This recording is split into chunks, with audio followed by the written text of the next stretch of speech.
하나님의 말씀은 누가복음 11장 5절에서 13절에 있는 말씀입니다. 신약성경 112쪽입니다.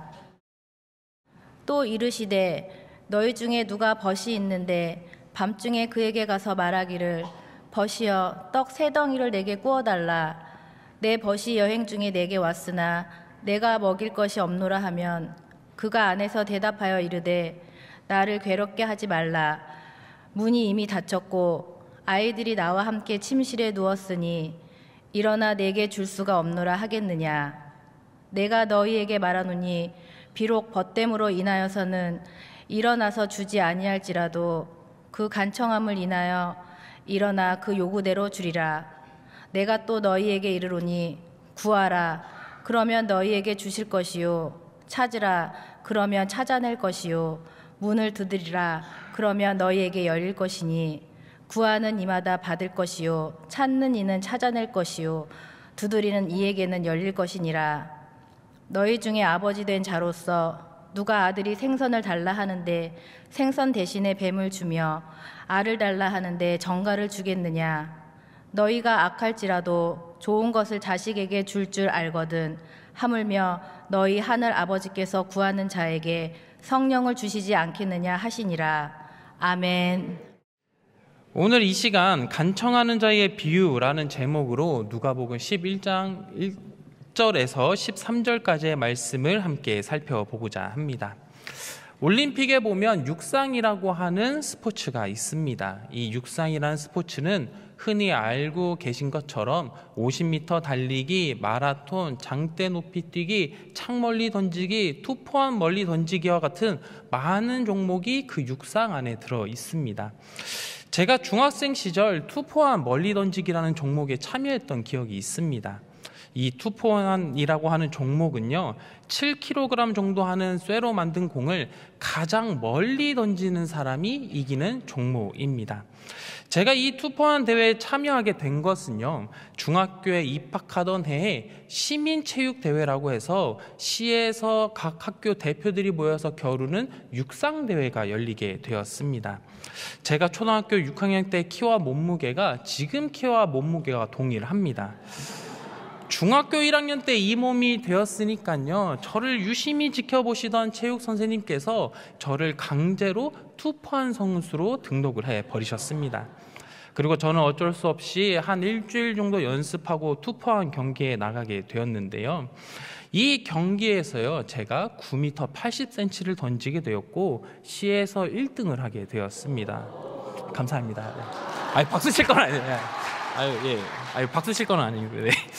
그래서 저는요 시에서 쇳덩이를 가장 멀리 던질 줄 아는 중학생이 되었습니다. 그리고 그 다음 해가 되었습니다. 그 다음에 체육 선생님이요 저를 다시 찾아오셔가지고는 이렇게 이야기를 하시는 거예요. 신원아, 너가 우리 학교 명예를 위해 한 번 더 다녀와야겠다. 이 말씀이 무엇인가요? 투포환 경기에 또 나가라는 이야기입니다. 자, 그래서요 이 두 번째 경기에는 제가 일주일 동안 연습하지 않고 그냥 나가게 되었습니다. 제가 작년 경기에는 9m 80을 던져 1등을 하였기 때문에 이번에 나가는 대회는 가뿐히 10m를 넘게 날려서 1등을 해야지 하는 이런 꿈을 가지고 나아가게 되었는데요. 이제 예선전을 치르게 되었는데 그 예선전에서요 제가 자그마치 9m 30cm를 던졌고 예선을 탈락하게 되었습니다. 자, 이제 예선을 탈락하고 집에 돌아오게 되는데요. 그때 그 마음에 얼마나 실망이 되었는지 모릅니다. 이 당시 제가 실망했던 이유는요. 제가 한 살 더 먹었기 때문에 연습하지 않아도 더 멀리 던지게 될 줄 알았습니다.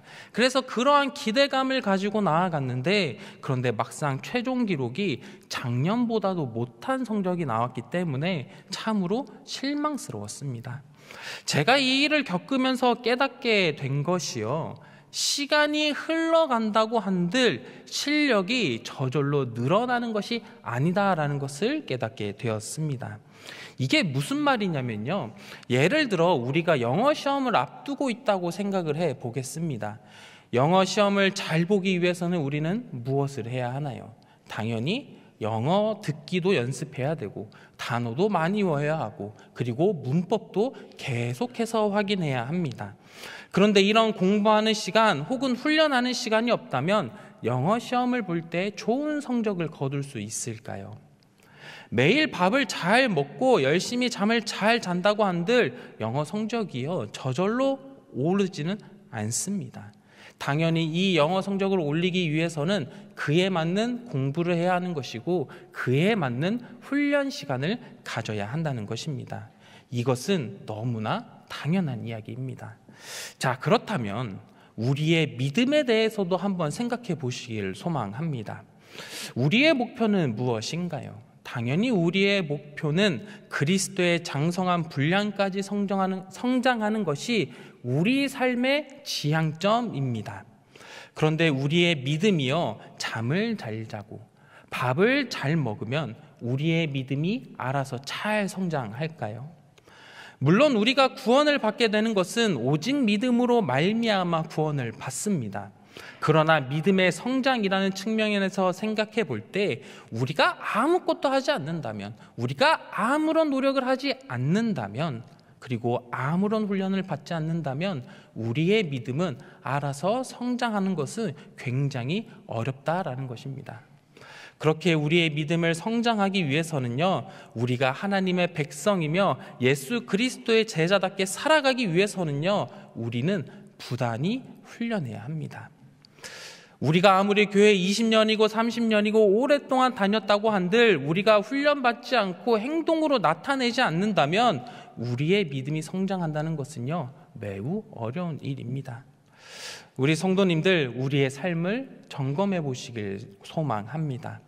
우리가 처음 하나님을 믿었을 때 그 믿음과 오늘의 나의 믿음을 비교해 보면 어떠하십니까? 우리의 믿음이 성장하여 여기까지 오셨습니까? 아니면 처음 하나님을 믿었던 그 믿음이 지금까지도 유지되고 계신가요? 그 단계에 머물러 계신가요? 우리 사랑하는 성도님들은 우리의 믿음이 처음 시작했을 때 그 상태에서 머물러 계시는 것이 아니라 믿음이 날마다 성장하셔서 하나님께서 착하고 충성된 종아라고 불렀을 때 아멘으로 화답하며 나아가시는 우리 모든 성도님들이 되시길 예수님의 이름으로 축원합니다. 자, 그렇다면 우리의 믿음을 성장시키기 위해서는 우리는 어떻게 해야 할까요? 우리의 믿음이 한 단계 더 걸어 나가기 위해서는 여러 가지 방법들이 있겠지만 그 중에서 정말 중요한 것이요, 기도하는 것이라는 것입니다. 기도는요, 하나님과의 대화입니다.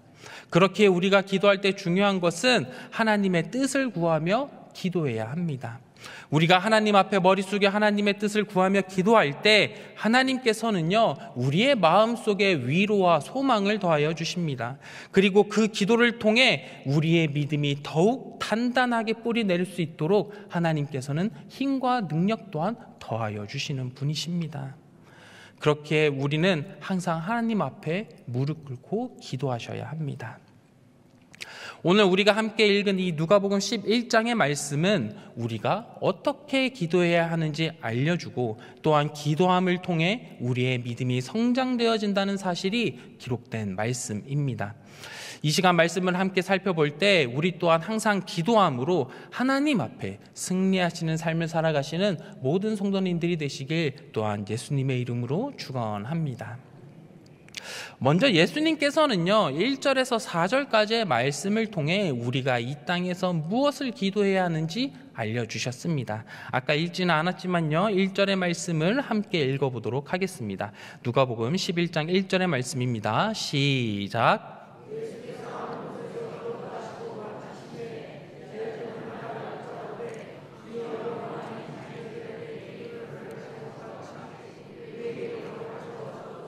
아멘. 오늘 말씀을 보니까요, 예수님께서 한 곳에서 기도하시고 마치셨는데 제자 중 한 사람이 예수님께 질문합니다.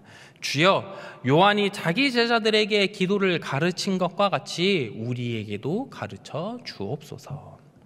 어떤 제자가 예수님께 이러한 질문을 드렸는지는 알 수는 없으나 한 제자가 주님, 저희도 기도할 수 있도록 가르쳐 주세요라고 질문을 했다라는 것입니다.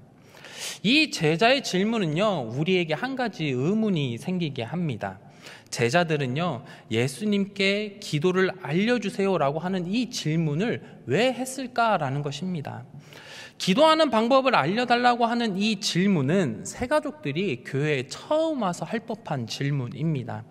그런데 예수님의 모든 사역을 지켜보았던 제자가 이 질문을 하고 있으니 의문이 생깁니다. 혹시나 예수님께서 기도하신 모습을 제자들이 처음 봤나 해서 누가복음을 쭉 살펴보니까요, 누가복음 5장 16절에 보면 예수님께서 나병 들린 자들을 고치시고 나셔서 한적한 곳에 가셔서 기도하시는 장면이 나옵니다. 제자들은 이렇게 혼자 기도하시는 예수님을 보시고도 별 이야기를 하지 않았습니다. 이어서 누가복음 6장 12절에 보면 예수님께서 손 마른 사람을 고치시고 홀로 기도하셨는데 이때도 제자들은 그 모습을 보았으나 예수님께 기도에 대한 별다른 질문을 하지 않았습니다. 그리고 이어서 누가복음 9장 18절에 보면 제가 읽겠습니다. 예수께서 따로 기도하실 때 제자들이 주와 함께 있더니 물어 이르시되 무리가 나를 누구라고 하느냐. 이 18절의 말씀을 보아도 예수님께서 기도하실 때 제자들이 옆에 있었음에도 불구하고 예수님, 저희에게 기도하는 방법 좀 알려주세요라고 질문하는 제자가 한 사람도 없었습니다. 그런데 11장에 와서야 제자들이 기도하는 방법을 알려달라고 이야기를 합니다. 제자들은 예수님 옆에서 기도하시는 모습을 보았지만 별다른 관심을 갖지 않았습니다. 심지어 누가복음 5장 33절의 말씀을 보면 33절에 이렇게 나와 있습니다. 이 33절의 말씀을 제가 읽겠습니다. 그들이 예수께 말하되 요한의 제자는 자주 금식하며 기도하고 바리새인의 제자들 또한 그리하되 당신의 제자들은 먹고 마시나이다. 이 말씀은요, 바리새인들과 서기관들이 예수님을 향해 공격할 때 했던 말인데요, 이 말씀을 보니까 다른 사람들은 다 기도하고 금식할 때 예수님의 제자들은 기도하지 않았다라고 따지고 있는 말씀입니다. 그러니까 제자들은요, 이 말씀을 통해서 또한 알 수 있는 것이 기도를 안 했을 뿐더러 관심조차도 없었다는 것입니다. 얼마나 기도에 관심이 없었는지 바리새인들에게 면박당할 정도였습니다. 제자들은 예수님께서 홀로 기도하시는 모습을 보았지만 대수롭게 여기지 않다가 11장에 와서야 그제서야 예수님께 질문합니다. 예수님, 우리에게 기도를 가르쳐 주세요. 제자들이 이렇게 질문한 이유를 찾아보니 누가복음 9장에 변화산 사건이 있었습니다. 우리가 잘 알고 있듯이 예수님께서 변화산에 올라가셨을 때 귀신 들린 아이를 둔 아버지가 제자들을 찾아왔습니다. 그리고 제자들에게 귀신을 쫓아달라고 부탁했으나 제자들은요, 그 귀신을 쫓아내지 못하는 사건이 일어나게 되었습니다. 같은 사건을 기록하고 있는 마가복음 9장을 보면 제자들이 예수님을 찾아가 예수님께 질문합니다. 예수님, 저희는 왜 귀신을 쫓지 못했습니까? 제자들의 이러한 질문에 예수님께서는 29절에 이렇게 대답을 해 주셨습니다. 29절의 말씀 함께 읽겠습니다. 시작. 이르시되 기도 외에 다른 것으로는 이런 종류가 나갈 수 없느니라 하시니라. 아멘. 제자들은요, 예수님의 이 답변을 통하여서 이 변화사 사건을 통해 기도의 힘이 무엇인지 깨닫게 되었습니다. 그리고 예수님께 질문한 것입니다. 예수님, 우리는 무엇을 기도해야 합니까? 예수님께서는 제자의 이 질문을 들으시고 이렇게 답변을 해 주셨습니다. 2절에서 4절까지의 말씀인데요, 3절까지 제가 읽고 4절의 말씀을 함께 읽겠습니다. 예수께서 이르시되 너희는 기도할 때 이렇게 하라.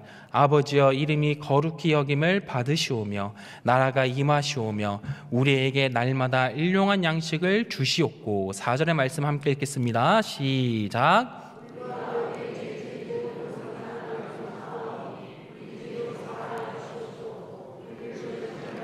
마시옵소서 하라. 아멘. 이 말씀을 읽으니까 우리가 알고 있는 어떤 기도문과 비슷한가요? 우리가 알고 있는 주기도문과 비슷합니다. 마태복음 6장에는 주기도문의 전문이 기록되어져 있다면 지금 우리가 읽은 누가복음에는 주기도문의 요약된 말씀이 기록되어져 있습니다. 다시 말씀으로 돌아와 제자가 예수님께 기도가 무엇입니까? 라는 질문을 던졌을 때 예수님께서는요, 이렇게 기도하라 라고 하시면서 주기도문을 말씀해 주신 것입니다. 이 주기도문이 너무나 중요한 기도문이지만 여기서 우리가 집중적으로 보아야 하는 것은 3절과 4절의 말씀입니다.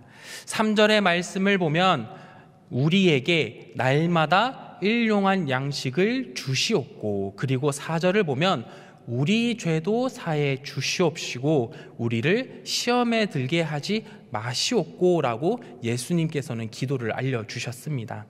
이 주기도문의 내용을 보면 결코 나를 잘 먹게 하시고 나를 잘 살게 하시고 내 재산이 증식되게 하시고 내 자녀들이 좋은 직장에 다니게 하시고 이런 것들을 기도한 것이 아닙니다. 나를 위해서 기도하는 것이 아니라 우리의 일용할 양식을 위해, 우리 죄의 용서를 위해, 우리가 시험에 들지 않기 위해 기도하라고 예수님께서는 말씀해 주셨습니다. 그렇습니다. 기도는요, 나의 유익, 나의 만족을 위해 기도하는 것이 아니라 하나님의 공동체를 위해, 나의 이웃을 위해, 나와 관계된 주변 사람들을 위해 기도해야 한다는 것입니다. 사랑하는 성도님들, 우리의 기도가 이러한 기도가 되었으면 좋겠습니다. 요즘 느끼는 것이요, 세상 살아가는 것이 참 버거울 때도 있고 힘들 때도 있습니다.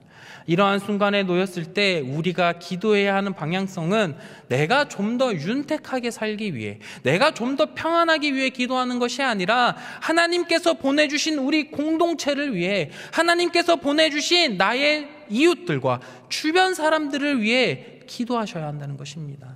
이것이 예수님께서 오늘날 우리에게 가르쳐 주신 기도입니다.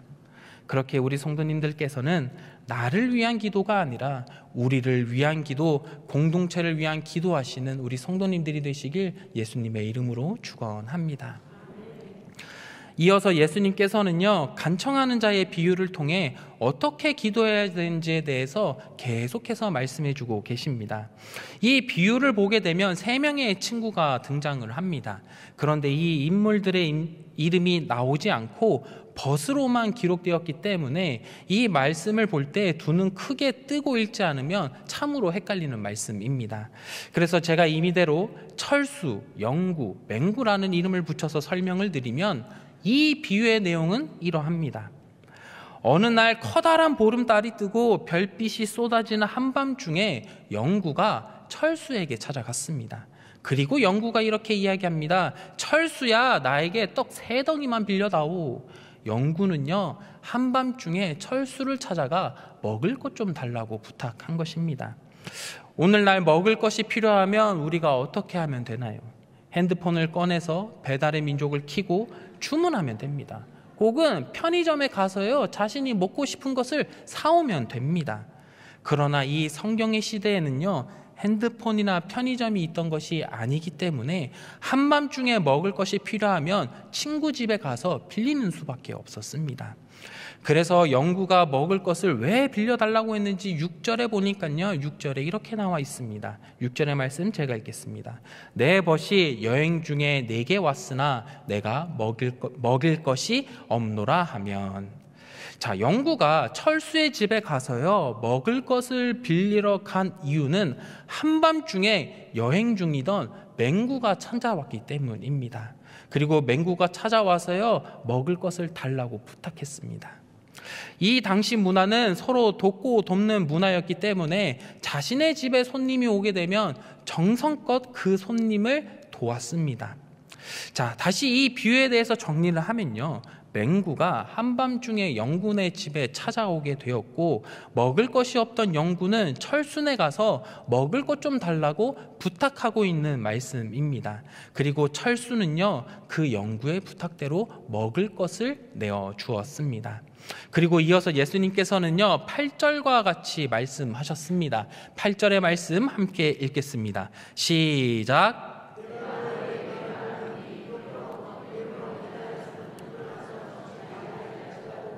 그 간청함을 인하여 일어나 그 요구대로 주리라. 아멘. 예수님께서는요, 이렇게 말씀하신 것입니다. 철수가 먹을 것을 나눠준 것은 친구이기 때문에 먹을 것을 나눠준 것이 아니라 그 영구의 간청함을 보고 먹을 것을 나누어 주었다. 그렇게 이와 마찬가지로 너희도 간청함으로 기도하게 되면 하나님께서는 그 간청함으로 인하여 요구대로 주리라 라고 말씀하시는 것입니다. 자, 그렇다면 여기서 말하고 있는 이 간청함이라는 말은 무엇일까요? 간청함이라는 말은 우리나라 단어에서 살펴보면 간절히 청하는 것, 원하는 것을 청하는 것을 간청함이라고 이야기를 합니다. 그런데요, 이 간청함이라는 말을 영어 성경에서 찾아보면 부끄러움이 없는 고집이라는 뜻을 가지고 있습니다. 이 이야기가 어떤 이야기냐면요, 다시 영구의 상황을 보도록 하겠습니다. 영구가요, 한밤중에 철수네 집에 찾아갔습니다. 그리고 철수네 집 앞에서 시끄럽게 문을 두드리고 이야기합니다. 철수야, 나 지금 맹구 대접해야 되니까 먹을 것 좀 내놔. 나한테 먹을 것 좀 줘. 이렇게 밤중에 이야기를 했다는 것이죠. 만약 한밤중에요, 이렇게 영구가 크게 떠들게 되면 그 동네는 어떻게 될까요? 시끄러워집니다. 잠자고 있던 강아지들도 일어나서 짖기 시작하고요, 온 동네가 시끌벌적해지게 됩니다. 이렇게 동네가 시끄러워지면요, 사람들이 하나둘 고개를 내밀면서 아유, 이 밤중에 누가 이렇게 떠드느냐 하면서 쳐다보기 시작할 것입니다. 이런 상황에 놓이게 되면요, 영구는 부끄러울까요? 안 부끄러울까요? 당연히 부끄러워집니다. 그런데 영구는요, 그 친구를 위해 부끄러움은 부끄러움으로 여기지 아니하고 간청했다라는 것입니다. 그래서 이 간청함이라는 것은요, 주변에서 받게 되는 수치심과 부끄러움을 이겨내고 하는 부탁을 이야기하는 것입니다. 그러니까 예수님께서는요, 나를 위해서가 아니라 다른 사람을 위해, 우리의 공동체를 위해, 우리의 이웃을 위해 부끄러움도 이겨내며 고집스럽게 간청하는 그 기도를 들어주신다라고 말씀하신 것입니다. 사랑하는 성도님들, 이러한 영구의 모습이요, 우리의 모습이 되기를 소망합니다. 우리의 기도의 모습이 이러한 간청한 모습이 되기를 소망합니다. 나를 위해 아득바득 기도하는 것이 아니라 우리의 공동체를 위해, 나의 이웃을 위해, 나의 가족을 위해 내가 부끄럽더라도, 내가 수치심을 느끼더라도 그 간청하는 마음을 가지고 하나님 앞에 나와 기도하시길 권면합니다. 이 기도의 방법은요, 예수님께서 우리에게 알려주신 방법입니다. 그렇게 정말 기도가 필요하실 때 주변 사람들에게도 기도를 요청하시고, 또 기도 요청을 받으신 성도님들은 그 사람을 위해 간청하며 기도하시는 모든 성도님들이 되시길 소망합니다. 우리가 이러한 간청함을 가지고 기도하게 될 때 우리가 이렇게 될 것이라고 예수님께서는 또한 말씀해 주셨습니다. 9절과 10절의 말씀입니다. 제가 9절을 읽고 10절의 말씀을 함께 읽겠습니다. 내가 또 너희에게 이르노니 구하라 그러면 너희에게 주실 것이요, 찾으라 그러면 찾아낼 것이요, 문을 두드리라 그러면 너희에게 열릴 것이니. 10절의 말씀 함께 읽겠습니다. 시작.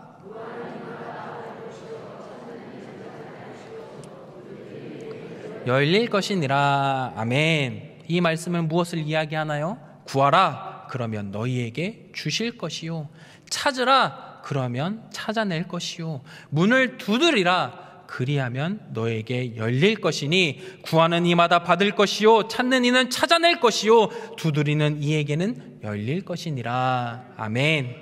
우리가 간청하며 하나님께 기도하게 될 때 하나님께서는 우리의 기도에 반응하셔서 구하는 이마다 받게 되며, 찾는 이마다 찾게 되며, 두드리는 자에게는 열릴 것이다 라고 약속해 주셨습니다. 우리가 우리의 공동체를 위해 간청하며 기도할 때 하나님께서는요, 그 기도에 반드시 응답하여 주십니다. 그리고 우리가 이렇게 기도할 때 하나님께서는 이러한 은혜를 더욱 부어주신다고 또한 말씀해 주셨습니다. 13절의 말씀입니다. 13절의 말씀을 함께 읽도록 하겠습니다.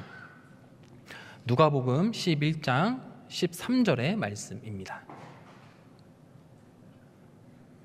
네, 말씀이 나왔습니다. 함께 읽도록 하겠습니다. 시작. 너희가 악할지라도 좋은 것을 자식에게 줄 알거든 하물며 너희 하늘 아버지께서 구하는 자에게 성령을 주시지 않겠느냐 하시니라. 아멘. 우리가 간청하며 기도할 때 아버지가 아들이 생선을 달라고 할 때 뱀을 주지 않는 것처럼, 알을 달라고 할 때 정갈을 주지 않는 것처럼 하나님께 간청하며 기도할 때 하나님께서는 응답하시는 것을 넘어 성령을 주신다고 약속해 주셨습니다. 그러니까 우리가 다른 사람들을 위해 간청함으로 기도하게 될 때 하나님께서는 우리의 기도에 응답해 주시고, 이뿐만 아니라 우리에게 성령을 더하여 주셔서 우리를 위로하시고 더 나아가 믿음의 성장을 이루어 주시겠다고 우리에게 약속해 주신 것입니다. 사랑하는 성도님들, 이 말씀 의지하셔서 항상 기도하시길 소망합니다. 우리에게 어떤 상황이 닥치더라도, 눈물 짓게 되는 고통의 순간이 오더라도 이 말씀을 붙들고 기도하시길 소망합니다.